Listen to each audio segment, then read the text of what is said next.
Hello, my name is Jitterz and welcome back to another episode of Why You Should Play, a series of mine where I talk about the various roles in Valorant. In this series, I always start off by talking about what the role is, before explaining the main job of that role, and then finally ending the video off by talking about the important skills you can learn by playing agents in that role. For this episode, I'm going to be talking about Duelists. Now, I know that a lot of you probably didn't expect me to make a video like this, because of course, Duelists are without a doubt the most popular role in the game. They're the most auto-locked role, and there's pretty much never a game where your team needs a Duelist. The role is usually covered, but despite that, there are still a lot of people out there that don't play the role, and don't want to play the role. So hopefully this video will change the mind of those players, and also kind of help the Duelist mains out there as well. And while you're playing Duelists, why not also download Buff, our sponsor for today's video. Buff is partnered with Overwolf, and is an authorized app of Overwolf. Buff is an application that allows you to earn points while you play your favorite games like League of Legends, PUBG, and of course, Valorant. So no matter what you decide to play, Buff will be able to work for you. All you have to do is install Buff, and it automatically runs in the background. It has no effect on your gameplay whatsoever. And you can use the points you earn from playing to get real life rewards like gift cards, Steam keys, and even gaming hardware like mice and keyboards. And all of this can be done for free. I hope you guys decide to install Buff and try it out for yourselves. You can install Buff for free using the link in the description below, and thanks again to Buff for sponsoring this video.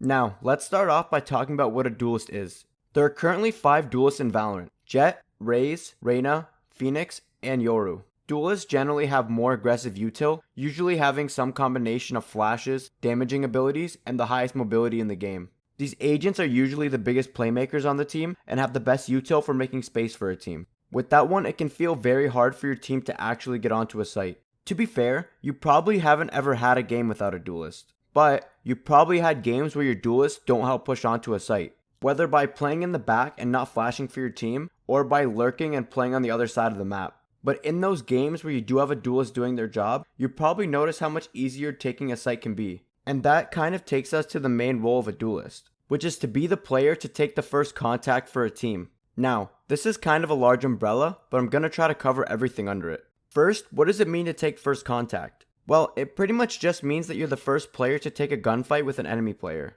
The reason that Duelists are the best agents for taking first contact is because they all have util that either acts like a get out of jail free card, or makes the first contact easier to win. Agents like Reyna and Jett have their dashes and dismiss, which lets them take a gunfight and then use their ability to escape danger, preventing them from being easily traded. And then agents like Yoru and Phoenix have their flashes, which give them a favorable fight against a player holding a corner by blinding them.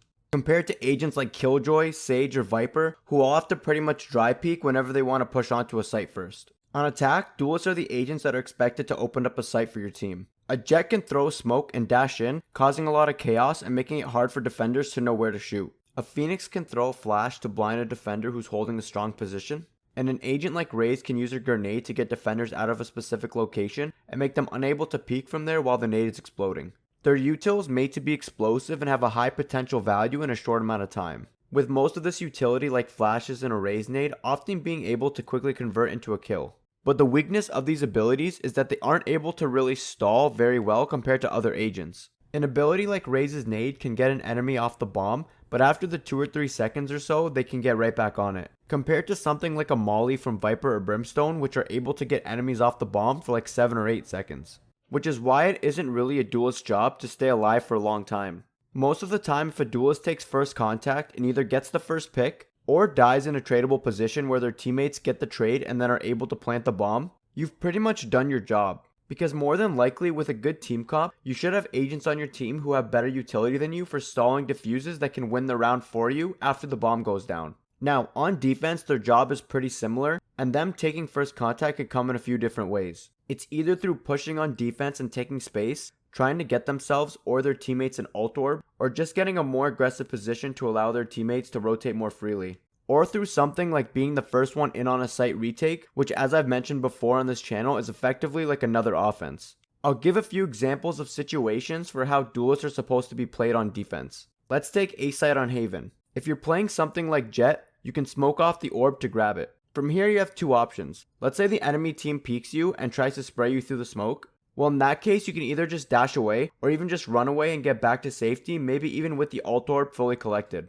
Now, what happens if no one peeks you and instead you see 2 enemies on the map C long? Well, in this case, you can shift lock up to A lobby, take A lobby control, and this actually frees up your other teammate on A. Since now that you're pushed up, they can't be on A short, so you only have to watch one entrance. And from this position, you can actually hear enemies rotating back to you much earlier than if you were on site. So your teammate can rotate off to help somewhere else on the map pretty freely. And then, if the enemy team does come back to you, you can try to get a pick and then dash away to safety, giving your team a huge advantage. This is the power of pushing up on defense. The other situation on defense is when you choose to retake with your team. Again, in this scenario, just like on attack, you're going to be the player that takes that first contact. Let's take a situation like Bind where your team is retaking on A site and your team gave up U-Haul control. Well, as a duelist, you're going to be the one that goes in first and tries to take back U-Haul. For example, let's say you're playing Raze and you still have all of your util. Well, you can use your boombot to clear U-Haul. And then if the bot detects anyone, you can toss a nade and peek and anyone playing in there is pretty much dead.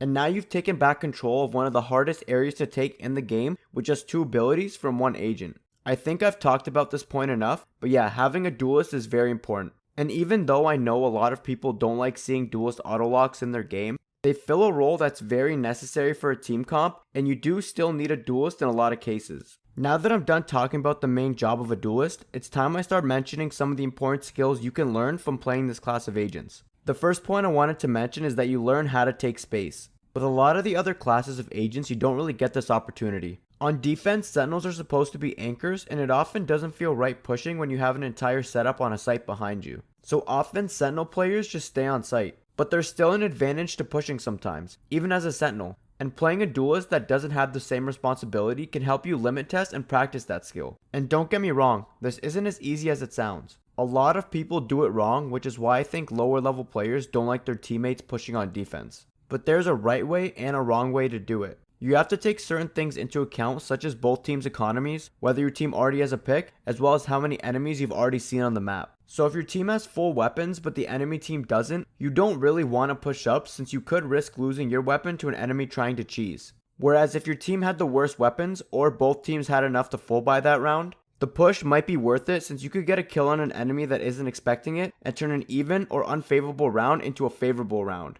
Also, if your team already has a pick, it's usually better to just back off and just play with your team since you already have that man advantage. Since it's likely the attacking team is gonna start playing slow and look for an opening pick after that first person dies. Finally, depending how many enemies you've already seen on the map can also tell you if it's good to push up. For example, if you see all 5 enemies on the other side of the map, you can push up quick with your knife out and get a really aggressive position. Take control of a large portion of the map, and if the enemy team commits to that site and gets the bomb down, you can continue pushing and flank them, potentially getting good timing on them before they have time to reposition and get someone holding the flank. The second skill you can improve by playing Duelist is your playmaking. Again, since duelists don't have so many responsibilities, such as controllers who need to stay alive so that they can smoke for the team, and sentinels who need to anchor sites and hold down flanks, they are more free to try to make big round-winning plays. A Jett can take an aggressive peek that could potentially get a kill and win a round relatively safely like we've mentioned before. And she most likely won't die if the player is good enough because they can always dash to safety. So in the worst case, they could take some chip damage but still be alive. But in the best case, they could potentially get the first pick in a round, which can be the reason your team wins. Another example could be an agent like Phoenix who can use a well-timed flash to blind an enemy and then peek off it for a free kill. Playing a duelist can allow you to play more confidently and more aggressively. A lot of players who only play agents like controllers and sentinels, who are more supportive in nature, tend to not ever learn how to make plays. Because a lot of the time they're playing it safe, playing for their lineups, for a res, or just smoking and coming onto a site last. Which, after only playing a role like that, it's very easy to get into a bad habit of playing very baity, where you always let your teammates do the heavy lifting when it comes to playmaking, and you can't really improve as a player if you play like that. If you watch any high elo streamer or pro game, you would see that no matter what role a player plays, they all look to make plays because at the end of the day, that's how you win games. And learning how to play something like a duelist can really help you with this, because their kits are specifically designed for it and they don't have a bunch of other responsibilities like the other roles. Anyways, that's all I wanted to talk about for this video. If you agree or disagree with anything I've said in this video, please let me know. If you're interested, consider following me on Twitter. I post a lot of news and updates on there that you might not want to miss. Also, if you want to follow my Twitch, you can check me out at twitch.tv/JitterzVal. I stream every Saturday from 2 to 6 p.m. EST. All my links are in the description. Finally, if you enjoyed the video and the series in general, please leave a like and subscribe for more Valorant related content.